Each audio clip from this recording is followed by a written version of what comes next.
July August গণঅভ্যুত্থানের প্রথম বার্ষিকী উপলক্ষে বাংলাদেশ জামায়াত ইসলামী কেন্দ্র ঘোষিত কর্মসূচির অংশ হিসেবে পাবনায় দরিদ্র, অসহায়, দুস্থ ও ইয়াতিমদের মাঝে খাবার বিতরণ ও আর্থিক সহায়তা প্রদান করেছে।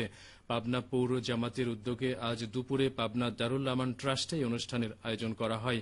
পাবনা পৌর জামায়াতের আমির মাওলানা আব্দুল লতিফের সভাপতিত্বে প্রধান অতিথি ছিলেন জেলা জামায়াতের নায়েবে আমির ও পাবনা ৫ আসনের জামায়াতের এমপি প্রার্থী অধ্যক্ষ ইকবাল হোসেন।